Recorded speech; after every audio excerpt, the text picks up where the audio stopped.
मित्रों नमस्कार। स्वागत है आपका YouTube channel doctor Pawan Jaiswal में। आज इस विशेष एपिसोड में हम आपके साथ एक ऐसे टॉपिक पे चर्चा करेंगे जिसके बारे में आपको जानकारी होना, आपके द्वारा उस जानकारी को प्राप्त करके कॉम्प्लायंस करना अति आवश्यक है। हमारे प्रधानमंत्री माननीय श्री नरेंद्र मोदी जी ने देश में आर्थिक स्वच्छता लाने के लिए एक अभियान छेड़ा और वो अभियान 50 दिनों का था। इन 50 दिनों में पूरे भारतवर्ष में रहने वाला प्रत्येक भारतवासी कहीं ना कहीं किसी न किसी तरीके से बैंक से दो चार हुआ, उसे कुछ पैसा जमा करने में, निकालने में कुछ समस्याएं आई, उन समस्याओं का समाधान भी हुआ। लेकिन एक बहुत बड़ी या यूँ कहें कि बहुत बड़ा स्वच्छता अभियान जो भारत सरकार द्वारा छेड़ा गया था, वह अभियान लगभग सफल हुआ। सफल कैसे हुआ? जब हम पुराने बड़े नोटों को बैंक में धड़ाधड़ जमा कर रहे थे तो उस समय हमारे मस्तिष्क में यह चल रहा था कि हम बैंक में पैसा जमा कर रहे हैं और हमारे पुराने बड़े नोट जो 8 नवंबर से अप्रचलित हो गए थे, उनकी जगह अब हम बैंकों से नए नोट बदल लेंगे। लेकिन इस अभियान का मुख्य उद्देश्य यह था कि अगर आपने कोई भी रुपया, बड़े नोट जो बैंक में जमा किए हैं, उनका स्रोत बताने में अगर आप समर्थ नहीं रहे या आपकी आर्थिक स्थिति as per your income tax return and as per your capital account justified नहीं रही या नहीं है, तो ऐसे में बैंकों के रिपोर्टिंग पैटर्न के माध्यम से आयकर विभाग को सारी सूचनाएं प्राप्त हो गई। इस मिशन के पीछे था क्या कि पैन नंबर के आधार पर अकाउंट को पहले जोड़ा गया। जिन करदाताओं के पास या जिन जमाकर्ताओं के पास पैन नहीं थे, उनसे पैन मांगा गया कि 50,000 रुपये से ऊपर अगर आप बैंक में जमा कर रहे हैं तो आप अपना पैन नंबर दीजिए। उस पैन नंबर को फीड किया गया और पैन से लिंक सारी इंफॉर्मेशंस क्लब करके इलेक्ट्रॉनिक माध्यमों से आयकर मुख्यालय प्रेषित कर दी गई। सबसे बड़ी खुसूसियत इस कार्यक्रम की यह थी कि मोदी जी ने कहीं पर भी इस पूरे कार्यक्रम में मानवीय दखलंदाजी नहीं होने दी। सॉफ्टवेयर के माध्यमों से इंफॉर्मेशंस बैंक से पास होकर आयकर विभाग चली आई। अब जैसा कि आप जानते हैं कि आप लोगों ने पेपर में भी पढ़ा, पत्र पत्रिकाओं के माध्यम से आपको जानकारी हुई कि लोगों को आयकर विभाग से नोटिसेस मिलना शुरू हो गई। लोगों को आयकर विभाग में बुलाकर उनके स्रोत से संबंधित बयान कलमबंद किए गए, आदि आदि। जैसा कि प्रधानमंत्री महोदय ने बहुत पहले स्टेज पर ही यह क्लियर कर दिया था कि जिन लोगों ने 2.5 लाख रुपए तक या भारत का प्रत्येक वो नागरिक जो 2.5 लाख रुपए तक बैंक में जमा करेगा, हम उसकी कोई पूछताछ नहीं करेंगे। तो उन्होंने अपना वादा निभाया। जिन खातों में 2-2.5 लाख रुपए से ऊपर भी जिन खातों में कुछ एबनॉर्मलिटीज़ दिखाई दी, उन खातों को सॉफ्टवेयर ने ट्रैक किया और बिना मानवीय दखलंदाजी के सारे लोगों को जिनके पास पैन नंबर है और बैंक में पैसा नोट बदलने के लिए बड़े नोटों को जमा किया, या उस पीरियड में, उस 50 दिवसों में 10 नवंबर से लेके 30 दिसंबर के बीच में अगर लीगल टेंडर मनी भी जमा किया, 1 रुपये, 2 रुपये, 5 रुपये, 10 रुपये, 20 रुपये, 50 रुपये, 100 रुपये भी अगर जमा किए, या उस बीच जो नए नोट बाजार में आ चुके थे, व्यापार के दौरान, पेशे के दौरान, नौकरी पेशा के दौरान अपने एम्प्लॉयर से अगर उन्हें 2000 रुपये के नोट उन 50 दिनों में अगर मिले भी और उसको अगर उन्होंने बैंक में जमा किया, तो उन सब की डिटेल बैंक ने सॉफ्टवेयर के माध्यम से आयकर विभाग को रेमिट कर दी। अब एक सबसे बड़ी समस्या करदाताओं के लिए या भारत के जमाकर्ताओं के सामने यह आ गई कि अब उन्हें मोबाइल के माध्यम से, उनके मोबाइल नंबर के माध्यम से, उनके ईमेल आईडी पर इलेक्ट्रॉनिकली कॉम्प्लायंस के लिए एक मैसेज आ रहा है या नोटिस आ रही है। वो मैसेज क्या है कि आपने 50 दिवसों में बड़ी नोटों को या लीगल टेंडर मनी को बैंक में जमा किया, कृपया उसका स्रोत बताएं। लाखों की संख्या में ये एसएमएस गए हैं, ईमेल पे नोटिस दी गई है। 2-3 बातें मुख्य है। मित्रों, जब भी आपके मोबाइल पर आयकर विभाग से ऑनलाइन सूचना आए एसएमएस के माध्यम से, या आपकी ईमेल आईडी पर जो कि इनकम टैक्स डिपार्टमेंट में आपने रजिस्टर्ड कराई हुई है, उस पर जब कोई भी मेल आए तो उसे लाइटली ना लें। 10 दिन, मात्र 10 दिन का इसमें समय दिया गया है कंप्लायंस करने के लिए, क्योंकि ये माना जा रहा है कि आपने जो पैसा जमा किया है उसका होमवर्क आपके पास पहले से किया हुआ है। तो मात्र 10 दिनों के अंदर आपको कंप्लायंस करना है। आपको सिर्फ यह बताना है कि आय का स्रोत क्या था, और जाहिर सी बात है वो स्रोत टैक्स पेड होना चाहिए। अगर टैक्स पेड स्रोत नहीं है, एग्जेम्प्टेड स्रोत है, तो उसके बारे में भी आपकी जानकारी होनी चाहिए, आपको स्वयं जानकारी होनी चाहिए। यदि गत वर्षों की कुछ जमाएं थी आपकी चिकित्सा के लिए, शादी ब्याह के लिए, ज़मीन जायदाद खरीदने के लिए, गिफ्ट के माध्यम से, हथफेर जिसको बोलते हैं, या लोन, इनसिक्योर लोन के माध्यम से अगर आप कोई पैसा अपने पास रखे हुए थे 500 और 1000 के रूप में जिसको आपने जमा किया, तो उसकी भी आपके पास डिटेलिंग होनी चाहिए। नहीं है तो बनाइए। ये जो एसएमएस या ईमेल पे दी जा रही है इन्फॉर्मेशन, इसको लाइटली न लीजिए, क्योंकि मात्र 3 बार आपको रिमाइंडर दिया जाएगा। जैसा कि ये पूरा सॉफ्टवेयर प्लान है, 3 बार रिमाइंडर दिया जाएगा। चौथी बार में आयकर विभाग को यह विकल्प होगा कि वो आपको फिजिकली इनवाइट करे असेसिंग ऑफिसर के सामने, जहाँ पे आपका नया बयान कलमबंद किया जाए। तो बेहतर यह विकल्प होगा कि आप ऑनलाइन कंप्लायंस कर दें और कहीं जाने आने के झंझट से आप मुक्ति पाएँ। आपको करना क्या है, अपनी पैन जो आपने अपनी ईमेल आईडी के साथ आयकर विभाग में रजिस्टर्ड कराया हुआ है, या अगर नहीं कराया है तो ओटीपी के माध्यम से आधार कार्ड को रजिस्टर्ड कराकर या पैन को रजिस्टर्ड कराकर, अपना मोबाइल नंबर डालकर, अपनी ईमेल आईडी डालकर आप सबसे पहले तो आयकर विभाग की वेबसाइट पे जाकर रजिस्टर्ड हो जाएं।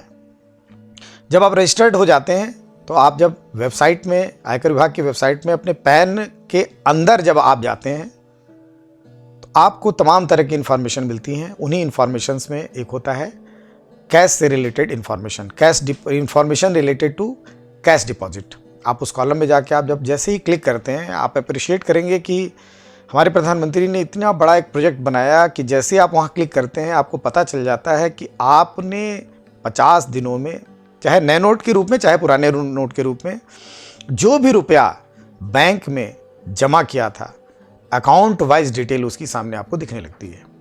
पहला स्टेप, उसका प्रिंट आउट ले लें। दूसरा स्टेप, कंप्लायंस।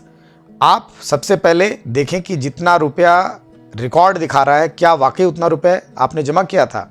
हो सकता है बैंक से कोई त्रुटि हो जाए या फिर आपसे कोई त्रुटि हो गई हो, तो पहला रिकॉन्सिलेशन ये कर लें कि जो इन्फॉर्मेशन जिस अकाउंट की, बैंक का नाम, अकाउंट का नाम जहाँ लिखा हुआ है, वहाँ पे जो रुपया जमा हुआ है वह आपके रिकॉर्ड से मेल खाता है कि नहीं। अगर मेल नहीं खाता है, बैंक का रिकॉर्ड जो आपके ऑनलाइन पैन पे दिख रहा है वह ज़्यादा या कम है, तो उसे नोट कर लें। यानी कि 50 दिन में जो आपने पैसा जमा किया है, रुपया जमा किया है वो, और जो बैंक बता रहा है वो, दोनों रिकॉर्ड में अगर कोई डिस्क्रिपेंसी है तो उसे आप नोट करें। कम है या ज़्यादा है, नोट करें। फिर उसके बाद आप एक चार्ट बना लें कि आपने डीमोनेटाइजेशन पीरियड में या नोटबंदी की पीरियड में कितना रुपया नए नोट के रूप में जमा किए थे और कितने हमने लीगल टेंडर में जमा किए थे और कितने आपने पुराने नोट जमा किए थे, OHD जमा किए थे। इसकी डिटेलिंग कर लें। उस बीच जो आपने रुपया जमा किया था, क्योंकि सभी बैंकों में पुराने नोट को जमा करने की और नए नोटों को या पुराने प्रचलित नोटों को जमा करने की लीगल टेंडर मनी के लिए अलग पेन स्लिप थी, OHD की अलग पेन स्लिप थी, और यदि एक ही पेन स्लिप थी तो उस पर डिटेलिंग जहाँ भरी जाती है कैश डिपॉजिट करते समय, 1 रुपये, 5 रुपये, 10 रुपये, 20 रुपये, 50 रुपये, 100 रुपये, 500 रुपये, 1000 रुपये, जो डिनोमिनेशन होते हैं यहाँ मल्टीपल में होते हैं, वह सारी स्लिप आप निकाल लें, पेन स्लिप निकाल लें, सामने रखें, डिटेलिंग कर लें। डिटेलिंग करने के बाद जब आप कंप्लायंस पे जाएंगे तो आप देखेंगे कि वहाँ पे सबसे पहले ये पूछा गया है, जहाँ पे आपका नाम, बैंक का नाम, अकाउंट नंबर, पैन नंबर, ये प्रीफिक्स कॉलम है, पहले से ही जमा मिलेंगे आपको। उसके बाद एक कॉलम आता है, इसमें लिखा है कि 9 तारीख के बाद से 30 तारीख के बीच में इतना रुपए बैंक ने रिपोर्ट किया कि जमा है। कुछ भी हो सकता है, 2.5 लाख, 5 लाख, 50 लाख, 2 करोड़, 5 करोड़, 50 करोड़। उसके नीचे एक कॉलम आता है कि आप कन्फर्म करें कि वाकई इतना रुपया आपने जमा किया है। तो पहली बात, अगर डिस्क्रिपेंसी है तो आप उतनी ही फिगर डालेंगे, कन्फर्म करेंगे जितनी फिगर आपने जमा की है, और यदि वो फिगर टैली कर रही है जो बैंक की है तो आप लिखेंगे वहाँ पे वो फिगर डालेंगे, वह धनराशि डालेंगे जितनी धनराशि आपने बैंक में जमा की है। इसके नीचे एक रिमार्क का कॉलम है, तो रिमार्क के कॉलम में आप ये देंगे कि ये पैसा वाकई आपने जमा किया है, करंट अकाउंट में जमा किया है, सेविंग बैंक अकाउंट में जमा किया है, बिजनेस के दौरान जमा किया है, कस्टमर से प्राप्त करके जमा किया है, अपना कोई आपके पास कोई पुराना गिफ्ट या संचित धनराशि थी जिसको आपने जमा किया है, वो एक डेटा फील्ड है उसकी, एक उस डेटा फील्ड के अंदर पहले से आंसर बना लें, और वो आंसर आप बिना comma, full stop, hyphen, space bar, dot वगैरह लगाए वहाँ पे कॉन्टिन्यूअस लिख दें। अगर कोई इंफॉर्मेशन आप विशेष तौर पर दिखाना चाहते हैं तो उसे कैपिटल लेटर से टाइप कर दें। कोशिश ये करें कि गागर में सागर आपकी बात 2 या 3 लाइन में पूरी हो जाए, ताकि इंक्वायरिंग ऑफिसर या इंक्वायरिंग मशीन को इनपुट सारे मिल जाएं। कन्फ्यूजिंग लैंग्वेज नहीं होनी चाहिए, क्लिष्ट इंग्लिश का प्रयोग ना करें, जो भी वर्ड वहाँ यूज़ करें एप्रोप्रिएट वर्ड यूज़ करें। इसके बाद एक कॉलम इस तरीके का आता है कि क्या रेगुलर सोर्स ऑफ इनकम के थ्रू या प्रीवियस सेविंग्स के थ्रू या प्रीवियस इनकम को आपने जमा किया है। तो जो भी पैसा आपने ऊपर जमा किया है वो आपकी अगर प्रीवियस सेविंग्स हैं, प्रीवियस अर्निंग्स हैं, यानी कि 9 तारीख के पहले की अर्निंग्स हैं, जो आपने कैश इन हैंड, आपकी बुक्स में कैश इन हैंड की तरह थी या आपके पास थी, तो वो क्वांटम, वो रुपए वहाँ डालें। उसके बारे में अगर कोई रिमार्क देना है तो पुनः रिमार्क दें। ठीक इसी तरीके से कुछ लोग ये दावा कर रहे हैं कि मेरी इनकम एग्जेम्प्टेड थी जो मैंने जमा की, मुझे गिफ्ट मिला था, हमारे पिता ने, माता ने हमें गिफ्ट दिया था। तो ध्यान रखिए साथियों, गिफ्ट हमेशा टैक्स पेड होना चाहिए, और अगर आपके ब्लड रिलेशन से आपको गिफ्ट मिल रहा है तो वो एग्जेम्प्ट फ्रॉम टैक्स है। तो एक कॉलम वहाँ पे है cash deposited out of exempted income. तो अगर आपकी कोई, जैसे आपको स्कॉलरशिप से पैसा मिला स्कूल से, एग्जेम्प्टेड इनकम है। तमाम तरह की इनकम है जो कर मुक्त होती हैं, जैसे LIC से कोई भुगतान आया, लेकिन चूंकि अब इलेक्ट्रॉनिक रिजीम में सारा पैसा बैंक में जाता है, लेकिन अगर आपको नगद में मिला है और आप सिद्ध कर सकते हैं कि वो एग्जेम्प्टेड इनकम है, तो उस इनकम को उसमें आप डालिए, रिमार्क भी डालिए, आप फ्री हैं लिखने के लिए। इसके पश्चात तमाम लोगों ने ये कहा कि अरे हम तो 7 तारीख को पैसा बैंक से निकाले थे, 5000 1000 के नोट बैंकों ने दिए हमें, बैंकों ने तो हमें ठग दिया, अगले दिन बंद हो गया। तो जो भी पैसा जिस भी बैंक से आपने निकाला था 500 और 1000 रुपये के रूप में, बैंक ने आपको जो नोटबंदी के ठीक पहले दिया था एज ए विड्रॉल, या आप यूं कहें कि एटीएम से जो पैसा रात 12 बजे तक निकला था, पुराने नोट अगर निकले थे, वो भी तो आपके लिए बेकार हो गए। उनको आपने जमा किया वापस बैंक में, तो उन सब की डिटेल आप दीजिए। बहुत बढ़िया कॉलम बना दिया है हमारी वित्त मंत्रालय ने, बैंक का नाम, अकाउंट का नाम, रुपया, रिमार्क के साथ किस बैंक से, अगर आपने कई बैंकों से निकाला तो उन सारे बैंकों को ऐड करते जाइए। एक्स बैंक से इस तारीख को इतना रुपए निकाला, वाई बैंक से इस तारीख को इतना रुपए निकाला, जेड बैंक से इस तारीख को इस करंट अकाउंट से इतना निकाला, ए बैंक से इतना निकाला, पोस्ट ऑफिस से इतना हमें एनएससी का विड्रॉल हमें कैश मिल गया। जो जो चीज़ आपको नगद में 500-1000 के रुपए में पिछले दिनों में मिली थी और आप रखे हुए थे, यानी कि 8 तारीख रात 12 बजे की पहले तक, उन सबको इंस्टीट्यूशन के नाम के साथ साथ वहाँ पे दर्ज करें। जाहिर सी बात है साथियों, आपके द्वारा दी गई इंफॉर्मेशन उस संस्था के रिकॉर्ड से टैली करनी चाहिए और टैली करेगी। एक प्रश्न ये भी आया, लोगों ने ये भी कहा कि भाई मुझे तो उन्होंने पैसा दिया था, मुझे तो एक्स ने रुपया दे दिया था, मुझे तो वाई ने रुपया दे दिया था। घबराने की कोई बात नहीं है। हो सकता है कि ऐसे व्यक्ति आपको मिले हों, ऐसे इंस्टीट्यूशंस आपको मिले हों जिन्होंने आपको नगद 500-1000 का दिया था। घबराइए नहीं। हो सकता है उन्होंने आपको रखने के लिए दिया था, हो सकता है आपने किसी को एडवांस दिया था अपने बेटी बेटे की शादी के लिए, हो सकता है आपने किसी स्कूल में एडमिशन के लिए, किसी स्कूल के फीस के लिए, किसी डॉक्टर को एडवांस के लिए, कुछ भी आपने कहीं भी रोटेट करके पैसा आपने किसी को दिया था। तो घबराइए नहीं। उस व्यक्ति का नाम, उस व्यक्ति का डिटेल, कितना रुपए उसने आपको दिया था, 500-1000 के नोट, इसके साथ आप दर्ज कर लें। कई व्यक्तियों का नाम आप उसमें डाल सकते हैं, आपके पास ऑप्शन है। इसी तरीके से यदि आपको यह ज्ञात है कि जिस व्यक्ति ने आपको पैसा दिया उसका पैन नंबर है, तो अगर आप पैन नंबर डाल देंगे तो विभाग को और आसानी होगी। क्योंकि आप जब व्यक्ति जिसने आपको 500-1000 का नोट 8 तारीख या उसके पहले दिया था, जो पैसा आपने अपने बैंक में जमा किया है, अगर उसका नाम, उसका पैन नंबर डालेंगे तो उस व्यक्ति का रिकॉर्ड भी साइमल्टेनियसली टैली करेगा, क्योंकि उसने अपने रिकॉर्ड में वो पैसा निकाल के दिया था। उसकी कैशबुक, उसके लेजर में वो पैसा दर्ज होगा, आपकी कैशबुक लेजर में पैसा दर्ज है, दोनों का रिकॉर्ड टैली करेगा। आप नाम के साथ पैन नंबर भी डाल के आप रिपोर्ट करिए।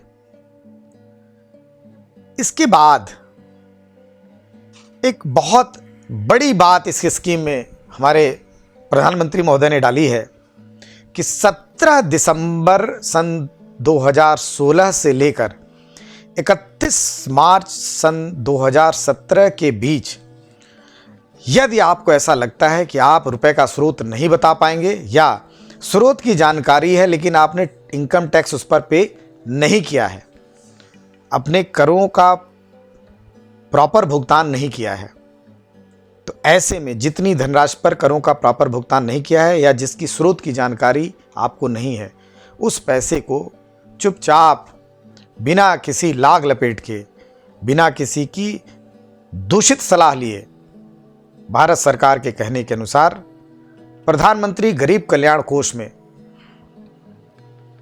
का रास्ता पकड़ लीजिए। कैसे रास्ता पकड़ेंगे? 17 दिसंबर से ये स्कीम लॉन्च की गई और 31 मार्च तक इस स्कीम में यहाँ तक कहा गया है कि आप बार बार पैसा जमा कर सकते हैं। तो कैसे जमा करेंगे? जितना पैसा, जितना रुपया आपको लगता है कि डाउटफुल है, उसका आधा 50% सबसे पहले आप इनकम टैक्स के रूप में बैंक में जमा कर दीजिए।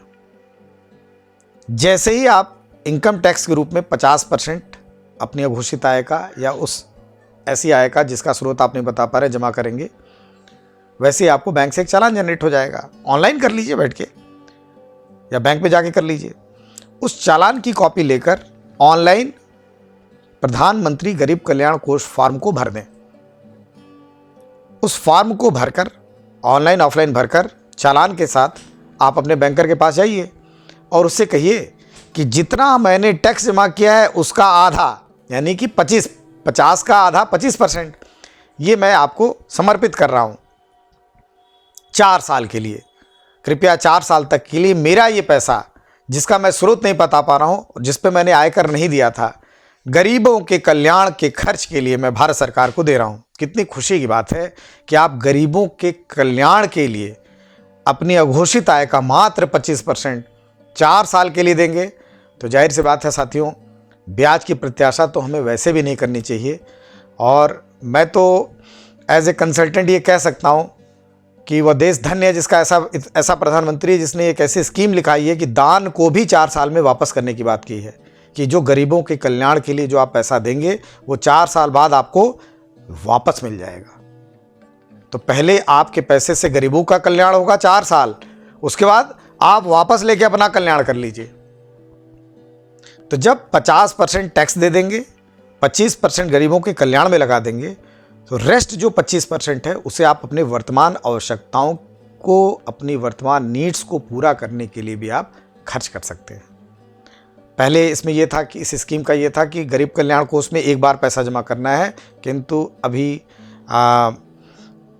रिसेंटली एक सर्कुलर वित्त मंत्रालय ने डाला है, वो बोला है कि गरीब कल्याण कोष में आप 31 मार्च तक जितनी बार चाहें पैसा डाल दें। यानी कि आपका हृदय परिवर्तन बार बार हो रहा है तो कर लीजिए, लेकिन 31 मार्च तक, उसके बाद आप अपना हृदय परिवर्तन न करिए। सोच लीजिए, विचार लीजिए, कैलकुलेशन कर लीजिए, चूँकि आपको जस्टिफाई सिर्फ उस पैसे को करना है जो 50 दिन में आपने OHD के रूप में, ओल्ड हाई डिनोमिनेशन करेंसी के रूप में जमा किया था, जो कि 8 तारीख के बाद लीगल टेंडर नहीं रहा।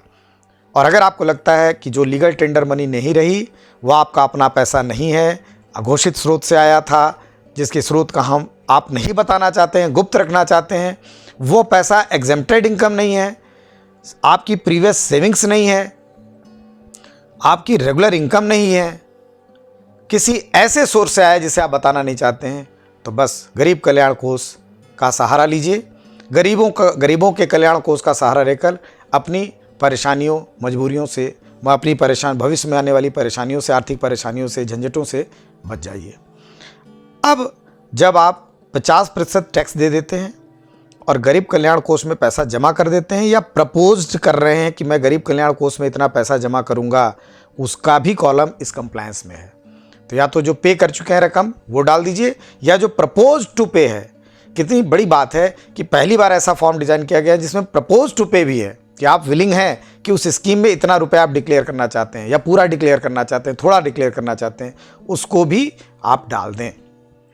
साथ में उसमें भी रिमार्क लिखें कि अभी मेरे पास अरेंजमेंट नहीं है, बैंक हमें नहीं दे रहा है, या हमारे पास समय नहीं है, हम कर देंगे। करने के बाद आप देखेंगे कि अंत में एक कॉलम है जिसमें लिखा है कि जो पैसा आपने बैंक में जमा किया था माइनस उसमें से कितना पैसा आपने रेगुलर इनकम से, सेविंग्स से जमा किया, माइनस कितना रुपया आपने एग्जेम्प्टेड इनकम से दिया था, माइनस कितना रुपया आपने ऐसे लोगों से लिया जिनके पास पैन कार्ड नहीं है, माइनस कितना रुपया आपने ऐसे लोगों से लिया जिनके पास पैन कार्ड है, माइनस शेष जो बचा वो प्रधानमंत्री गरीब कल्याण कोष में जमा कर दिया, माइनस या करेंगे माइनस, अंत में जो टैक्सेबल अमाउंट आ रहा है वो है 0। तो अगर मशीन एक्सेप्ट कर लेती है आपके इस दावे को, जो कि खरा दावा है, तो आप ऑनलाइन कंप्लायंस करके भविष्य में होने वाले झंझट से मुक्ति पा जाएंगे। अन्यथा अगर मशीन ने ये कैलकुलेट किया कि आपने गलत घोषणा की है, गलत तरीके से घोषणा की है, गलत चीज़ बताया है, तो अब 77.25%, याद रखिएगा 77.25% टैक्स देने से यह आपको कोई रोक नहीं सकता है। जो भी कार्रवाई होगी बहुत ही सख्त कार्रवाई होगी। आयकर विभाग के चक्कर लगाने पड़ेंगे, बयान कलमबंद होंगे, cash book, ledger, bill, voucher, जो भी परिस्थिति होगी, सैलरीड हैं तो, नौकरी पेशा है तो आपको हर चीज़ खोलना पड़ेगा, जिसमें समय वेस्ट होगा, ऊर्जा का नाश होगा, नगद तो आपका खर्च होगा ही होगा कॉम्प्लायंस कराने में, मानसिक परेशानी भी आपको झेलनी पड़ेगी। तो मैंने आज अपने इस एपिसोड में आपको यह बताने की कोशिश की कि हमारे वित्त मंत्रालय, हमारे केंद्र सरकार के वित्त मंत्रालय ने और हमारे माननीय प्रधानमंत्री महोदय ने मानवीय दखलंदाजी को ख़त्म करते हुए ऑनलाइन एक ऐसा सॉफ्टवेयर डेवलप करा लिया है जिसके माध्यम से आप अपनी बात आयकर विभाग के सम्मुख चंद सेकंड्स में, पूरा होमवर्क करने के बाद चंद सेकंड्स में दे सकते हैं और चंद सेकंड्स में, मिनटों में जमा की गई, सबमिट की गई आपकी इन्फॉर्मेशन आपको आपके उज्जवल भविष्य का रास्ता तय कर सकती है। अंत में टैक्स गाइड आपको यह सलाह देता है कि कभी आर्थिक मामलों में कॉम्प्लायंस करते समय ना झूठ बोले, ना झूठ बोलने वाले की राय लें। जो भी लिखें सत्य लिखें, जो भी इन्फॉर्मेशन भरें सत्य इन्फॉर्मेशन भरें, क्योंकि पहली बार आखिरी बार मैं यही कहूँगा, सत्यमेव जयते। और अगर आपको कहीं से भी ऐसा लगता है कि आपका कॉन्फिडेंस बुलंद नहीं हो पा रहा है, आप नहीं निकल पा रहे हैं, नहीं बता पा रहे हैं, नहीं समझ में आ रहा है, गट फीलिंग आपकी अलाउ नहीं कर रही है, तो आंख बंद करिए, अपने ईश्वर को याद करिए, अपने इष्ट को याद करिए, उससे परमिशन लीजिए, जो कहता है मानिए। प्रधानमंत्री गरीब कल्याण कोष में 25% जमा कर दीजिए, 50% आयकर दे दीजिए, नाम आपका गुप्त रखा जाएगा, कोई पूछने वाला नहीं रहेगा कि आपके पास ये पैसा कहाँ से आया, क्यों आया, कैसे टैक्स दिया, नहीं दिया। 4 साल बाद वो पैसा वापस ले लीजिए, 25% खर्च कर लीजिए। आशा नहीं, पूर्ण विश्वास है कि हमारा मित्रों आज का वीडियो आपको बहुत यूज़फुल लगा होगा। अगर अभी तक आपने हमारे चैनल को सब्सक्राइब नहीं किया तो अवश्य सब्सक्राइब करें, अपने फ्रेंड्स के बीच इसको शेयर करें। हम प्रोत्साहित होंगे तो ऐसे वीडियोस नए नए आपको बनाकर समय समय पर देते रहेंगे। हमें अवश्य, अगर आपके मन में कोई जिज्ञासा हो, कोई समस्या हो, आयकर से संबंधित किसी भी प्रकार की कोई जानकारी लेनी हो, तो हम आपकी उस उत्कंठा, उस जिज्ञासा का समाधान करेंगे। आयकर अधिनियम 1962, आयकर नियम 1961 के अंतर्गत हम उसका समाधान करेंगे। हम आयकर अधिनियम, आयकर नियम के अंतर्गत उसका समाधान करेंगे और जो लॉ कहती है, जो कानून कहता है और जो सच्ची राय होती है वो आपको देने की कोशिश करेंगे। आज के लिए इतना ही मित्रों, नमस्कार।